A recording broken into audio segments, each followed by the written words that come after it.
Alright, so do a bit of drawing.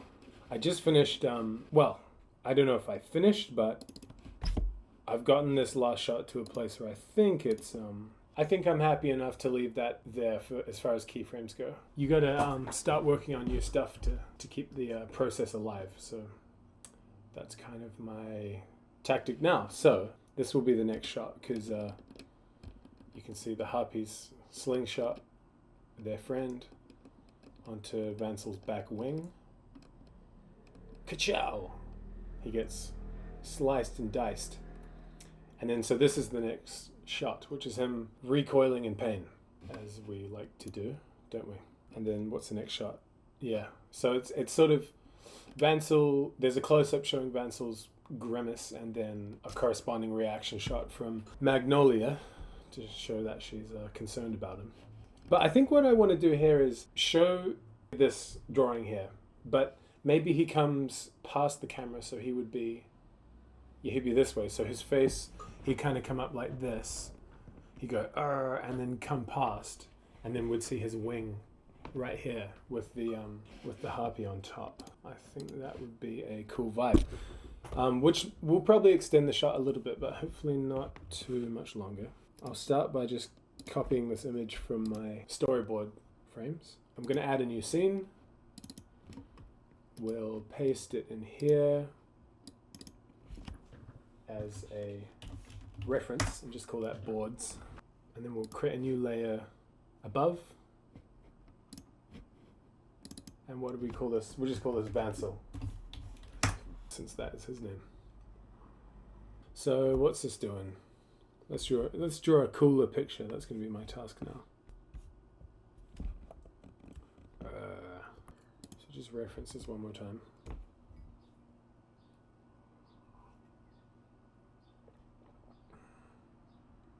Okay, so we don't get really... Okay, you get a little bit of what's happening with Vansel's face right at the end. If we keep moving forward. There he is. He's starting to tuck his face into his chest. So I'll just go with that. I can just use my own face as a reference. Because that's a fairly hard angle to draw. This what I'm looking like right there.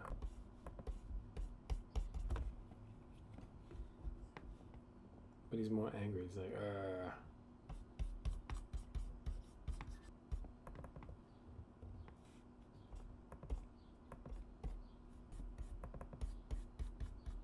We can flip it to just check the symmetry of the drawing. Let's get his cheekbones, his cheek fat.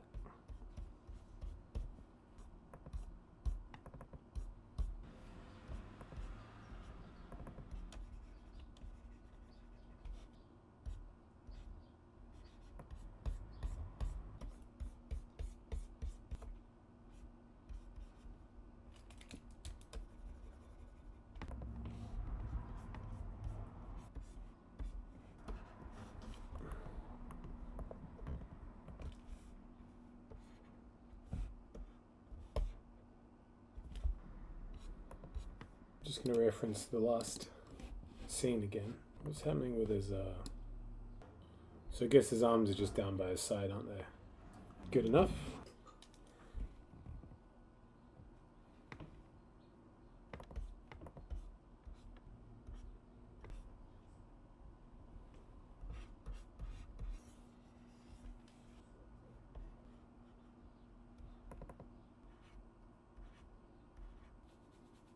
I think that looks good. Yeah, I think that's a more exciting and interesting shot. So then the next keyframe, he'll be a lot closer to the camera, but I want him to sort of move down.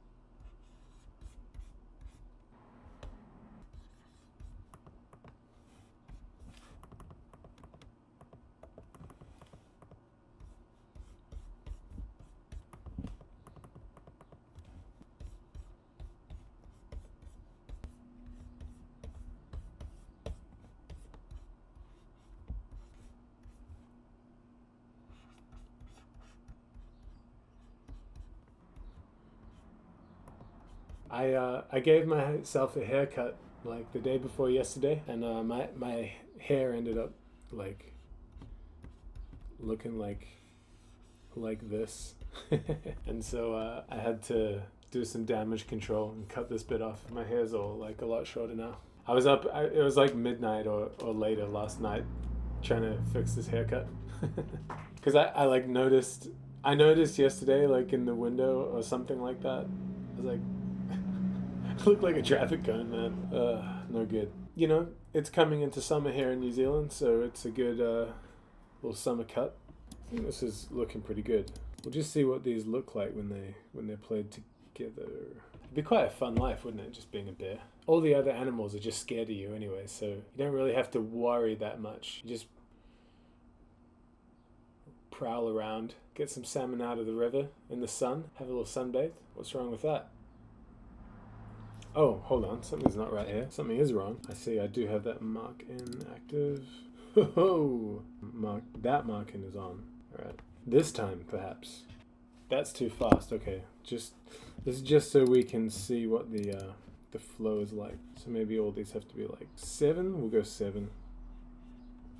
See what that's like.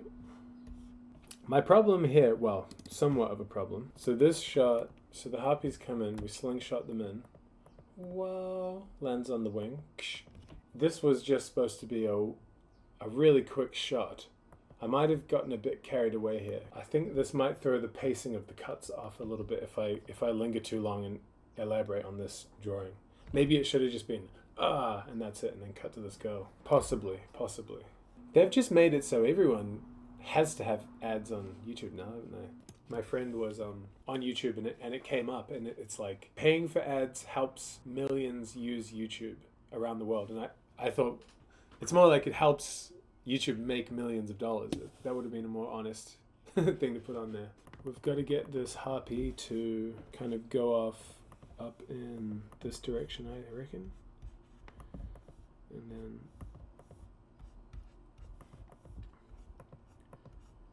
what I'm doing here is just paying attention to like key points. Like that's the hair, that's the elbow, that's the ass. If you can get those down, then it'll help to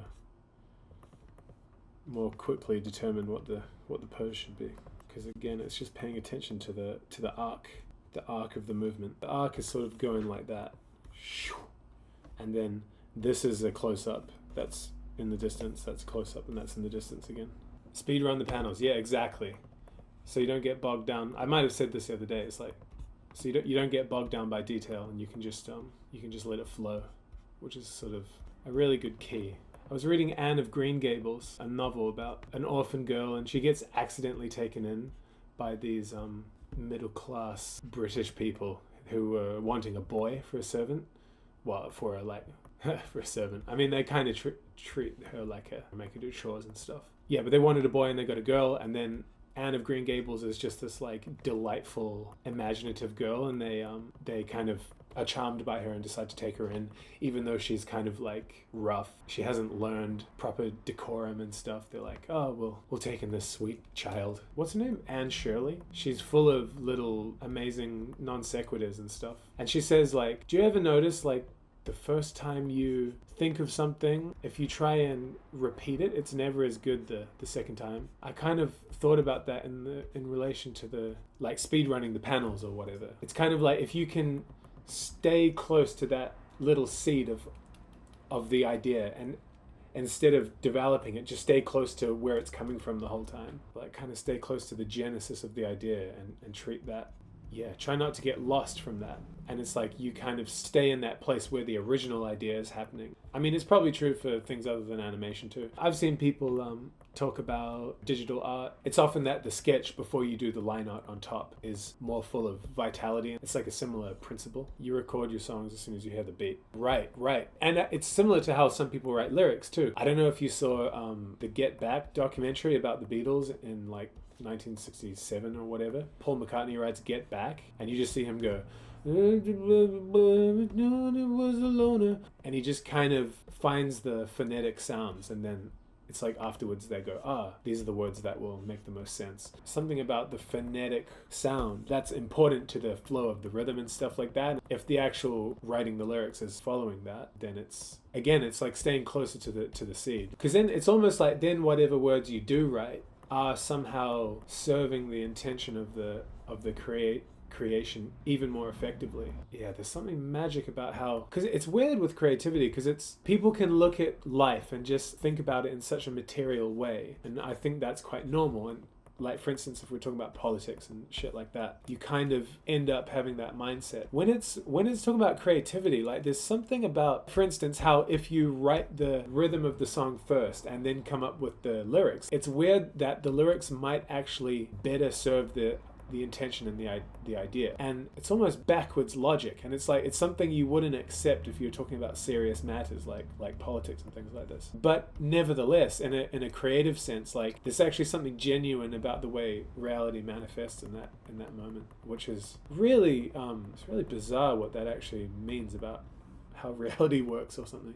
The problem I'm having here is that because of the perspective of this upper bridge of the wing, it kind of looks like the harpy is growing in size. The sounds are feelings personified. Totally. It's weird because it's like, from a scientific standpoint, it's like the mind is something that isn't really included in the analysis of reality. But when you're creative, those little idiosyncratic things about how the mind works are directly given form when you do something creative. Like right now, like this image that I'm just drawing, it's a feeling in my mind. That's great. But it's like, once you create something material like I'm doing here, although digitally on a computer, but it's something that's appreciable by other people, suddenly I don't seem like a crazy homeless guy just for saying like, I'm imagining harpies in my brain. Like, that just comes across as so unhinged. But because I'm giving it form, it's like it shows you secondhand how the actual ideas weren't totally crazy in the first place. If you can integrate the ideas into reality, then then people won't think you're crazy. But if you can't, then people will think you're crazy. The actual theater of the mind is still just part of the same continuum that all of the reality exists as. Just trying to draw some fantasy creatures, you know? So I think I'll put the harpy, I think if I get him in sort of, or her I should say, don't want to misgender the harpy. That would be extremely uncouth of me. Yeah, not talking about your ideas if you want to do it. Great insight. It's just part of how it is that you can't actually show someone else directly into your mind, can you? That looks better. That looks more in keeping with perspective. With your mentor, you sometimes tell him an idea you have for your sculpt and he would deny it, but I started to just do my ideas and present it and he typically approves. Very interesting. From a creator's standpoint, it sort of just shows how you should stick true to your ideas and just get them done. If you're looking for the approval of people, I mean, it's going to stunt certain ideas. They're not going to be able to be given body in reality because people aren't even going to see where your thoughts are coming from necessarily. I actually, and this, I guess this is a bit controversial, but I actually think that's true about Kanye West. The stuff that he was, you know, when he started wearing that mask and going on Alex Jones and all that. People didn't know how to place him, and so they just went, oh, it must just be anti-Semitism. I think there was a way he sort of was picking up on a general disorder in the way we were dealing with identities of groups, but he wasn't able to provide a solution to the problem. But he was aware of the problem when I think other people were just denying it. Because it's kind of weird with there's this horrible conflict now, isn't there? In Palestine, it's definitely a dangerous road to go down because you have to pick your words very carefully to talk about that, don't you? And that was Kanye West's problem. It's like he was trying to say his thoughts to his mentor, the mentor just being the entire world, like you were doing, but they were premature, and so they were received wrongly. He was lambasted for it. This little shot here almost looks like the Akira motorbike shot, doesn't it? But I think that was supposed to already have these marks in there. Not quite convinced with this shot, but I think I could get it there with a little bit of work. After I work for about an hour, it gets hard to keep making good decisions. I start making bad drawings, or the movement starts to not look like decisive enough. Like I said, really appreciate you watching. It's really cool. Makes me feel less alone in this scary big world. No obligation to keep showing up because I know how life is. It's definitely fun hanging out, so take care. See ya.